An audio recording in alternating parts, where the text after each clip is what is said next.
పూర్వం సువర్ణపురం అనే ఒక పల్లెటూరు ఉండేది. ఆ ఊరికి ధర్మరాయుడు అనే పెద్దమనిషి ఊరి పెద్దగా వ్యవహరించేవాడు. ఊరిలో ఎవరికి ఏ కష్టం వచ్చినా, ఏ పంచాయితీ వచ్చినా ధర్మరాయుడి వద్దకే వెళ్లేవారు. ఆయన చెప్పిన తీర్పే వేదం.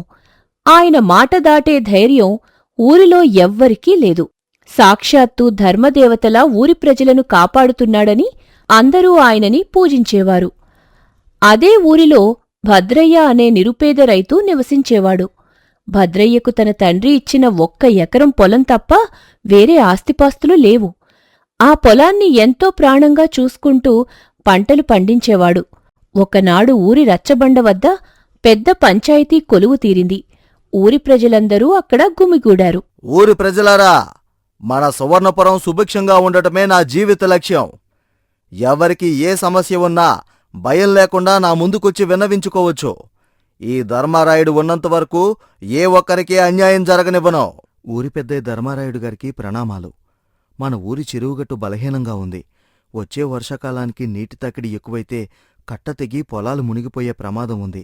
దాన్ని బాగుచేయడానికి ఊరి రైతులతో కలిసి శ్రమదానం చేయడానికి సిద్ధంగా ఉన్నాను. శభాష్ భద్రయ్య! ఊరి క్షేమం కోసం ఆలోచించే నీలాంటి మంచి మనసున్న రైతులు మన ఊరికి ఆభరణాలు. చెరువు కట్ట మరమ్మత్తు కావలసిన ఖర్చులో సగం నా సొంత ధనాన్నే ఇస్తాను. మిగతా పనిని నువ్వు ముందుండి నడిపించో. ధర్మారాయుడు గారి ధర్మగుణం వర్ధిల్లాలి. మన ఊరి పెద్దగారు దేవుడు వంటివారు. అంతా సజావుగా సాగుతోందని ఊరి ప్రజలందరూ సంతోషిస్తున్న సమయంలో సరిగ్గా అదే రాత్రి భద్రయ్య పొలం వద్ద ఒక వింత సంఘటన జరిగింది. భద్రయ్య పొలంలో ఉండే ఒక పెద్ద రాతి బావిలో ఊరి సరిహద్దుల్లో ఉన్న దేవాలయపు బంగారు కలశం ప్రత్యక్షమైంది. గుమస్తా భీమయ్య హడావిడిగా పరిగెత్తుకుంటూ రచ్చబండ వద్దకు వచ్చి, ఊరి పెద్ద ధర్మారాయుడు గారికే నమస్కారమండే. పెద్ద ఆపదొచ్చి పడింది. మన గ్రామదేవత ఆలయ శిఖరంపై ఉన్న బంగారు కలశం రాత్రికి రాత్రే మాయమైపోయింది. ఏమన్నావు భీమయ్యా? మన ఊరి రక్షణ దేవత ఆలయ కలశమే దొంగతనానికి గురైందా? ఇది మన ఊరికి ఏ క్షణాన ఏ ముప్పు తెచ్చిపెడుతుందో ఏంటో. ఎవరా సాహసం చేసింది? అయ్యో, గుడిలో దేవుడు సొమ్ము దొంగిలించిన ఆ పాపాత్ముడెవడో కాని వాడి కళ్ళు పోతాయి. పొద్దునే పొలం పనులకెళ్లిన కొంతమంది పాలేర్లు భద్రయ్య పొలంలోని పాత బావిలో ఏదో మెరుస్తుండటం చూశారట. దగ్గరికి వెళ్లి చూస్తే ఆ బంగారు కలశం భద్రయ్య బావిలోనే ఉందంట. ఏంటి, భద్రయ్య బావిలో ఉందా? భద్రయ్య నిత్యం ధర్మంగా ఉండే రైతు కదా. అతడు అలాంటి పని చేశాడంటే నా మనసు నమ్మలేకపోతుంది. భద్రయ్య, ఇట్రా. గుమస్తా చెప్తుంది నిజమేనా? పెద్దగారు, ధర్మరాయ్ గారు, నా మీద ఒట్టు. ఈ కలశం నా బావిలోకి ఎలా వచ్చిందో నాకస్సలు తెలీదు. నేను రోజూ ఉదయాన్నే లేచి దేవుడికి నమస్కరించుకుని పొలానికి వెళ్లేవాణ్ణి. నా మీద ఎవరో కుట్ర చేసి ఇరికించారు. అబద్ధం ధర్మరాయుడు గారు. నిన్న రాత్రి ఈడు గుడి వెనకాల వైపు తిరగడం నేను నా కళ్ళారా చూశాను. పేదరికంలో ఉన్న వీడు ఆ బంగారం చూసి కక్కుర్తిపడి దొంగిలించి ఎవరికి అనుమానం రాకుండా తన బావిలో దాచాడు. ఆగు భీమయ్య, తొందరపడి నిందలు వేయకూడదు. భద్రయ్య, నువ్వు నిర్దోషివైతే ఆ కలశం నీ బావిలోకి ఎలా వచ్చిందో సమాధానం చెప్పు. పెద్దగారు, నా వద్ద సమాధానం లేదు. కాని ఆ కలశం దొంగలించేంత నీచ మనస్తత్వం నాది కాదు. మీరే నాకు న్యాయం చేయాలి. ఊరి ప్రజలారా, గ్రామదేవత కలశం భద్రయ్య బావిలో దొరకటం మన ఊరికి గొప్ప అపచారం. ధర్మపీఠంపై ఉన్న నేను ఎంతటి ఆత్మీయుడైనా తప్పు చేస్తే క్షమించలేను. భద్రయ్య, నీ తప్పుకు నువ్వు శిక్ష అనుభవించాల్సిందే. పెద్దగారు, నా తండ్రి సాక్షిగా, నా పొలం సాక్షిగా చెప్తున్నాను. నేనా తప్పు చేయలేదు. నన్ను నమ్మండి. భద్రయ్య, దొంగతనం బయటపడినా ఇంకా నటిస్తున్నావా? పెద్దగారు, గ్రామ నియమం ప్రకారం గుడి సొత్తును దొంగలించి నిన్ను ఊర్నుంచి వెలేయాలి. వాడాస్తుని దేవుడి పెరట జప్తు చేయాలి. ఆగు భీమయ్య, భద్రయ్య ఊరి కోసం ఎంతో మంచి చేశాడు. అతన్ని ఊరినుంచి వెలివేస్తే అతడి కుటుంబం వీధిన పడుతుంది. నాకు మనస్సాక్షి ఒప్పడం లేదు. చూడండి ప్రజలారా, మన పెద్దగారు ఎంత దయామయుడో. దొంగతనం చేసినవాడికి కూడా ఉపకారం ఆలోచిస్తున్నారు. భద్రయ్య, నిన్ను ఊర్నుంచి వెలివేయకుండా ఉండాలంటే ఒకే ఒక మార్గం ఉంది. దేవాలయ ప్రాయశ్చిత్తం కోసం, శాంతి హోమం కోసం 100 బంగారు నాణేలు పరిహారంగా కట్టు. 100 బంగారు నాణేలా? పెద్దగారు, నా దగ్గర పూట గడవడానికి డబ్బుల్లేవు. అన్ని బంగారు నాణేలు నేనెక్కడినుంచి తేగలను? ధర్మరాయుడు బాధపడుతున్నట్టు నటిస్తూ, నాకు తెలుసు భద్రయ్య. అందుకే ఒక ఉపాయం చెప్తున్నాను. నీకున్న 1 ఎకరం పొలాన్ని దేవాలయ ధర్మకర్తగా నా పేరిట రాసివ్వు. ఆ పొలం విలువ సరిచూసుకుని నీకు బదులు ఆ 100 నాణేలు నేనే గుడికి చెల్లిస్తాను. నువ్వు ఉచితంగా ఊర్లోనే ఉండి జీవించొచ్చు. పెద్దగారు, నా పొలమా? అది నా ప్రాణం. ఆలోచించుకో భద్రయ్య. నీ ప్రాణ సమానమైన ఊరు, నీ మాన ప్రాణాలు ముఖ్యమో, ఆ పొలం ముఖ్యమో నువ్వే తేల్చుకో. పెద్దగారు, నన్ను ఊర్నించి వెలివేస్తే నా భార్య పిల్లలు ఆకలితో అలమటించిపోతారు. నా పొలం నా ప్రాణం కంటే ఎక్కువైనా నా ఊరి మాన ప్రాణాల కోసం ఆ పొలాన్ని మీకే రాసిస్తాను ప్రభు. భద్రయ్య, పెద్దగారి దయవల్ల నీ ప్రాణాలు దక్కాయి. వెంటనే ఆ పొలం కాగితాలపై నీ బొటనవేలు ముద్ర వేసి ఆ ఆస్తిని దేవాదాయ ధర్మకర్తగా ధర్మారాయుడు గారి పేరటే మార్చేయి. భద్రయ్య, నీ బాధ నాకు అర్థమవుతుంది. కాని ఊరి నియమాలు దేవుడి ధర్మం ముందర నేను కూడా వివసుణ్ణే. నువ్వు దిగులు పడకు. నీ కుటుంబానికి ఏ లోటు రాకుండా నేను నెలకు ఎంతో కొంత ధాన్యం ఇస్తాను.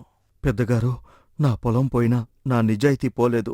నాపై పడిన ఈ దొంగతనం నింద నిజం కాదని ఆ దేవుడికి తెలుసు. ఎప్పటికైనా సత్యం గెలుస్తుందనే నమ్మకం నాకుంది. అలాగే భద్రయ్య, కాలమే అన్నిటికీ సమాధానం చెప్తుంది. భీమయ్య, ఈ కాగితాలను భద్రపరిచి దేవాలయ హోమానికి ఏర్పాట్లు చేయి. సభ ముగిశాక అందరూ వెళ్ళిపోయాక పెద్దగారు, మీ ఉపాయం అద్భుతమండే.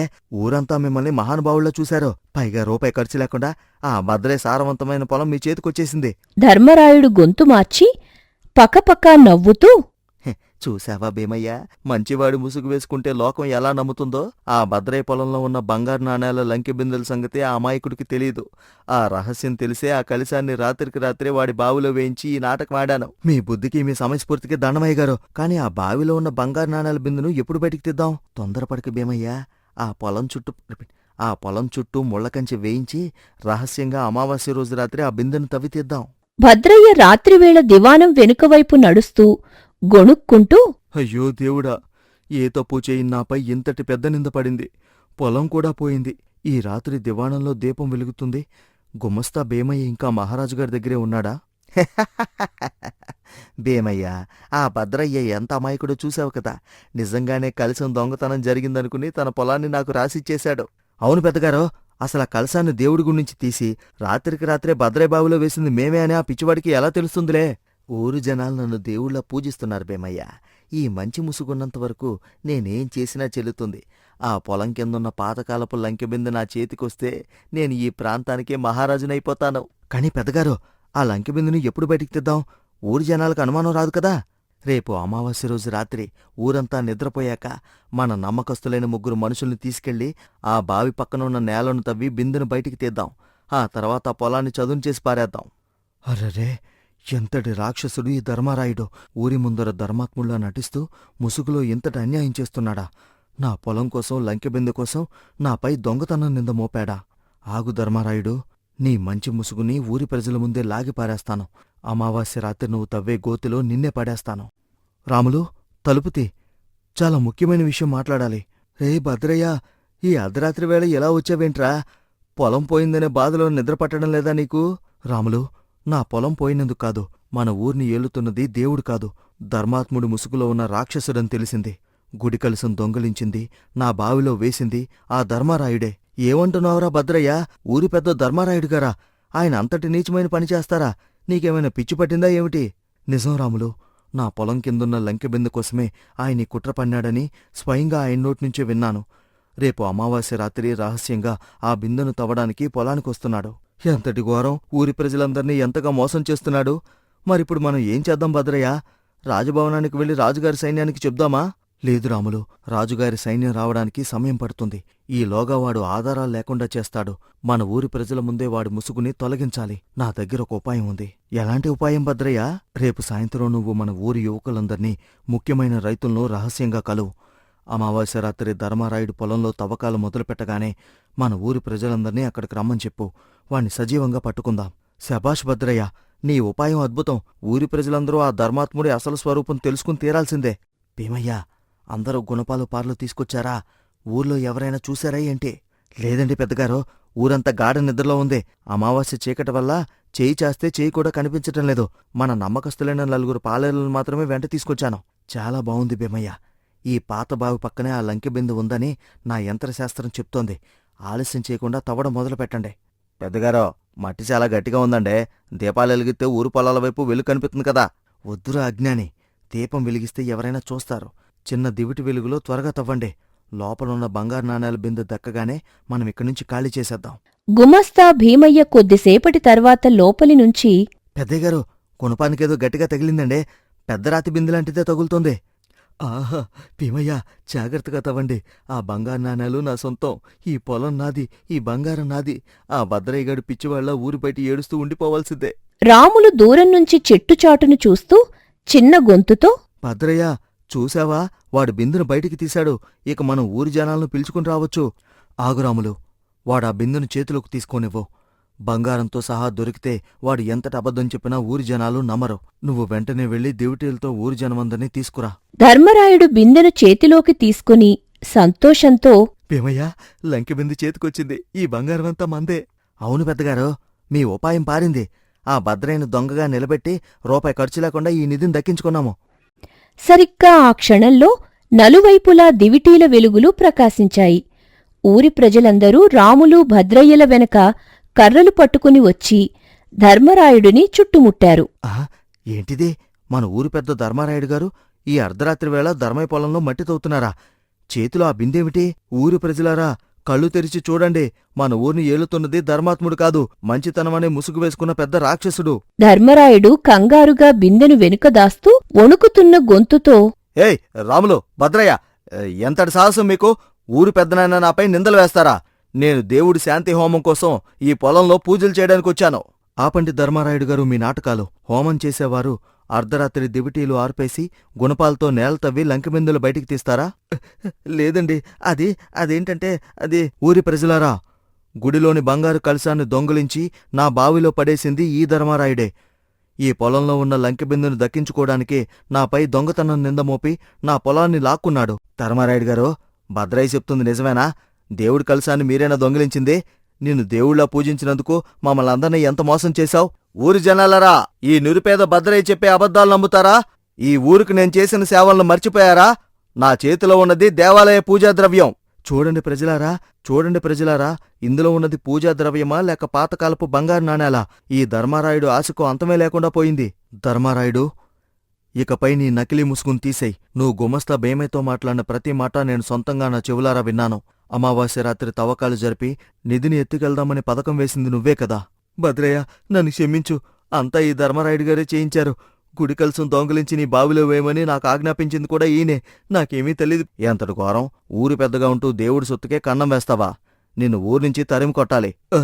నన్ను క్షమించండి ప్రజలారా, ధనాశతో నా కళ్ళు మూసుకుపోయాయి. భద్రయ్య పొలంలో నిధి ఉందనే విషయం తెలిసి ఈ తప్పు చేశాను. నన్ను రాజదండం నుంచి కాపాడండి. సరిగ్గా అదే సమయంలో రాములు ముందే వర్తమానం పంపడంతో రాజభవనం నుంచి సైన్యాధ్యక్షుడు తన సైనికులతో కలిసి అక్కడికి చేరుకున్నాడు. ఆగండి. రాజుగారి ఆజ్ఞ ప్రకారం దేవుడి సొత్తు నిరుపేద రైతు పొలాన్ని లాక్కునే కుట్ర చేసిన ధర్మారాయుణ్ణి, అతడి గుమస్తాను వెంటనే బంధించండి. ధర్మారాయుడు, ధర్మాత్ముడు ముసుగు వేసుకుని ఊరి ప్రజలను దేవుణ్ణి మోసం చేసిన నీలాంటి నీచుల స్థానం రాజభవనంలో జైలు మాత్రమే. నీ ఆస్తులన్నీ దేవుడి పేరట జప్తు చేయబడుతున్నాయి. నా తనాసే నన్ను ముంచేసింది. మంచివాడుగా నటించి సాధించింది ఏమీ లేదు. చివరికి నా మాన ప్రాణాలు, గౌరవం అన్నీ పోయాయి. భద్రయ్య, నీ నిజాయితీ, సమయస్ఫూర్తి మెచ్చదగినవి. నిన్ను మోసం చేసి రాయించుకున్న నీ పొలం పత్రాలు మళ్లీ నీకే దక్కుతాయి. అంతేకాక ఈ పొలంలో లభించిన లంకెబిందె నిధిని మన మహారాజుగారు నీకే బహుమతిగా ప్రకటిస్తున్నారు. సైన్యాధ్యక్షుల వారికి ధన్యవాదాలు. కాని ఆ నిధి నా ఒక్కడిది కాదు. అందులో సగభాగం మన ఊరి చెరువుకు కట్ట నిర్మాణం కోసం, పాఠశాల కోసం ఉపయోగిస్తాను. మిగతా సగాన్ని ఊరిలో ఉన్న పేద రైతులకు పంచుతాను. చూశారా ఊరి ప్రజలారా, నిజమైన ధర్మాత్ముడంటే ఇతడే. స్వార్థంతో ఉండే ధర్మారాయుడెక్కడా? కష్టాల్లో ఉన్న ఊరి క్షేమం కోరే భద్రయ్య ఎక్కడా? అవును రాములు, ఇన్నాళ్ళు మనం నకిలీ ముసుగు నమ్మి మోసపోయాం. ఇకపై మన సువర్ణపురం ఊరి పెద్దగా భద్రయ్య గారే ఉండాలి. భద్రయ్య గారి నాయకత్వం వర్ధిల్లాలి. సత్యమే జయించింది. భద్రయ్య గారి నాయకత్వం వర్ధిల్లాలి. సత్యమే జయించింది. ప్రజలారా, మీ ఆదరాభిమానాలకు ధన్యుణ్ణి.